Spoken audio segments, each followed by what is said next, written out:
সুপ্রিয় দর্শক, চমৎকার টিভির রাজনৈতিক আলাপে আপনাদের সবাইকে স্বাগতম। আপনাদের সাথে আছি আমি মেহেদি রাফি। আর মাত্র একদিন পরেই জাতীয় ত্রয়োদশ সংসদ নির্বাচন। এই নির্বাচনকে ঘিরে প্রচারণা মাঠ পর্যায়ে একেবারেই শেষ। এখন শুধু নির্বাচনের অপেক্ষা। আর একদিন পরেই ফলাফল ঘোষিত হবে নির্বাচনের। একদিন পরেই জাতীয় ত্রয়োদশ সংসদ নির্বাচন, অপেক্ষার সমাপ্তি।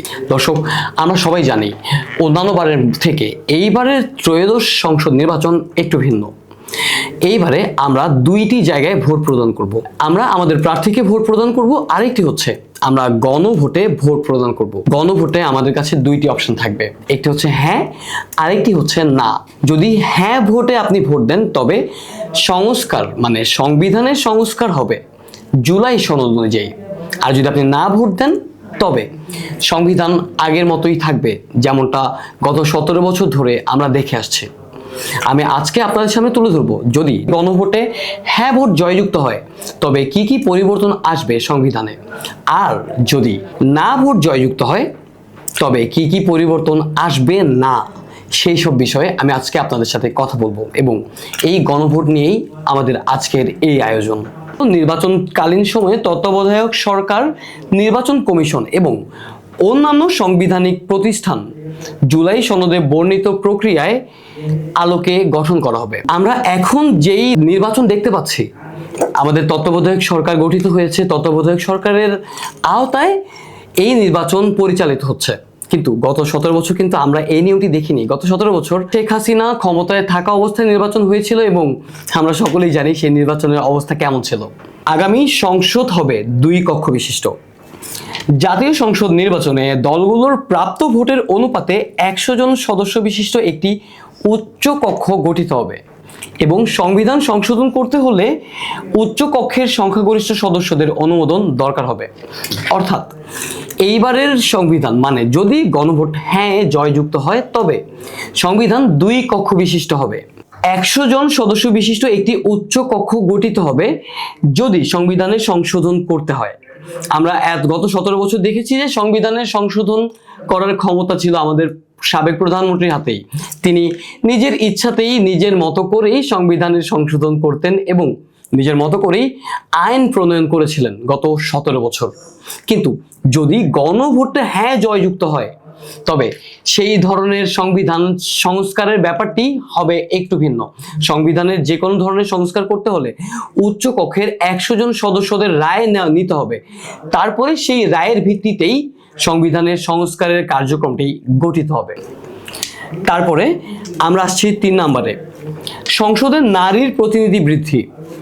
বিরোধী দল থেকে ডেপুটি স্পিকার ও সংসদীয় কমিটির সভাপতির নির্বাচন, প্রধানমন্ত্রীর মেয়াদ সীমিতকরণ, রাষ্ট্রপতির ক্ষমতা বৃদ্ধি, মৌলিক অধিকার সম্প্রসারণ, বিচার বিভাগের স্বাধীনতা ও স্থানীয় সরকার সহ বিভিন্ন বিষয়ে যে 30টি প্রস্তাবে জুলাই বাস্তবায়নে আগামী নির্বাচন বিজয়ী দলগুলো বাধ্য থাকবে।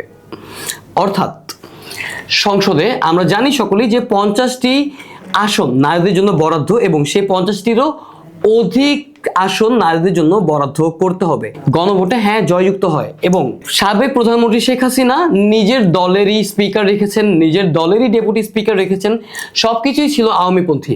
কিন্তু যদি এই গণভোটে হ্যাঁ জয়যুক্ত হয় তবে এইবারের সংসদ হবে ভিন্ন। সংসদে ডেপুটি স্পিকার থাকবে বিরোধী দল থেকে, সংসদীয় কমিটির সভাপতিও নির্বাচিত হবে বিরোধী দল থেকে, সেটি নির্বাচনের মাধ্যমেই প্রকাশ করা হবে। অর্থাৎ আমরা দেখেছি যে সংসদ সদস্যগণ নির্বাচন করেই স্পিকারকে দায়িত্ব দিয়ে থাকে, কিন্তু এইবারে যদি গণভোটে হ্যাঁ ভোট জয়যুক্ত হয় তবে ব্যাপারটি হবে একটু ভিন্ন।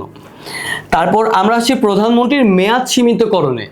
অর্থাৎ আমরা সকলেই দেখেছি গত 17 বছর ধরে টানা আমাদের দেশে একটি সরকার ব্যবস্থাই ছিল, একটি রাষ্ট্রপ্রধানই ছিল। সাবেক প্রধানমন্ত্রী শেখ হাসিনা দীর্ঘ 17 বছর এই দেশ শাসন করেছে।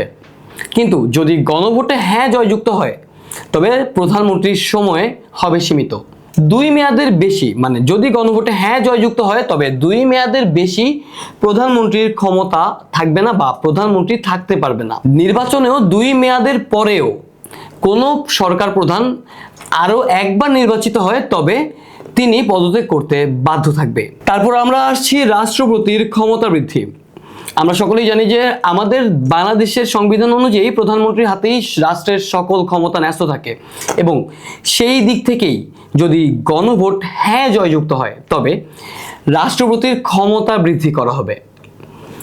তারপরে মৌলিক অধিকার সম্প্রসারণের যে বিষয়টি, ভাষা, জাতি ও মৌলিক সংস্কার, নিরবিচ্ছিন্ন ইন্টারনেট ব্যবস্থা ও ব্যক্তিগত তথ্য সুরক্ষার একটি বিষয়ও জানানো হয়েছে। যা বিভাগের স্বাধীনতা, স্থানীয় সরকার সহ বিভিন্ন বিষয়ে যে 30টি প্রস্তাবে জুলাই জাতীয় সনদে রাজনৈতিক দলগুলোর ঐক্যমত হয়েছে, সেগুলো বাস্তবায়নে আগামী নির্বাচনে বিজয়ী দলগুলো বাধ্য থাকবে। অর্থাৎ 9 মাস কিংবা 270 দিনের মধ্যেই এই নির্বাচনের ফলাফলের পরে 9 মাস কিংবা 270 দিনের মধ্যেই এই সংস্কারগুলো হয়ে যেতে হবে যদি গণভোট হ্যাঁ জয়যুক্ত হয়। তারপর আমরা আসছি 4 নম্বর, জুলাই সনদে বর্ণিত অন্যান্য সংস্কার রাজনৈতিক দলগুলোর প্রতিশ্রুতি অনুসারে বাস্তবায়ন করা হবে এবং সেটি করতে রাষ্ট্রপ্রধান বাধ্য থাকবে। জুলাই সনদ অনুযায়ী যদি গণভোট হ্যাঁ জয়যুক্ত হয় তবে জুলাই সনদ অনুযায়ী জুলাই সনদের সংস্কারগুলো করতে বাধ্য থাকবে এবং সেই সংস্কারগুলো 9 মাস কিংবা 270 দিনের মধ্যেই করতে বাধ্য থাকবে সরকার প্রধান। তো দর্শক, আপনারা শুনলেন, যদি গণভোট হ্যাঁ জয়যুক্ত হয় তবে রাষ্ট্রের কি কি সংস্কার হবে।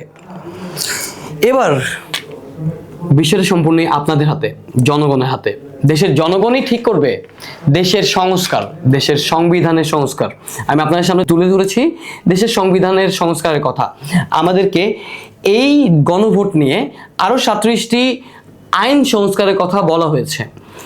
আইন সংস্কার, 37টি আইন সংস্কার করা হবে যদি গণভোটে হ্যাঁ জয়যুক্ত হয়। আর যদি গণভোটে না জয়যুক্ত হয় তবে আমরা গত 17 বছর যা দেখেছি, সরকার প্রধানের হাতেই সকল ক্ষমতা। তিনি চাইলেই সবকিছু করতে পারে, তিনি চাইলেই ফ্যাসিবাদ সরকারের মতো করে সকলকে মেরে ফেলতে পারে, তিনি চাইলেই নতুন করে আইন প্রণয়ন করতে পারে, তিনি চাইলেই নিজের মতো করে আইন সংস্কার করতে পারে। এখন সম্পূর্ণ ক্ষমতা জনগণের হাতে। যদি এই গণভোট হ্যাঁ জয়যুক্ত হয় তবে ক্ষমতা থাকবে জনগণের হাতে। দেশের স্থানীয় সরকারগুলো, দেশের আইন ব্যবস্থা সরকার প্রধানের হাতে ন্যস্ত থাকবে না, সেগুলো চলবে তাদের স্থানীয় সরকারের আওতায়। এবার জনগণই সিদ্ধান্ত নেবে যে এই গণভোটে তারা হ্যাঁ ভোট দিবে কিংবা না ভোট দিবে। জনগণ কি চায়, সংবিধানের সংস্কার নাকি সেই 17 বছরের ন্যায় আবারও একটি নতুন ফ্যাসিবাদ সরকার? দর্শক, এইটাই ছিল গণভোটের হ্যাঁ কিংবা না এর সারসংক্ষেপ। বাকিটা আপনাদের হাতে। আপনাদের সাথে ছিলাম এতক্ষণ আমি মেহেদী রাফি, এবং আগামীবার ইনশাল্লাহ আরও একটি নতুন বিষয় নিয়ে আপনাদের সাথে দেখা হবে, কথা হবে। ততক্ষণ ভালো থাকবেন, সুস্থ থাকবেন।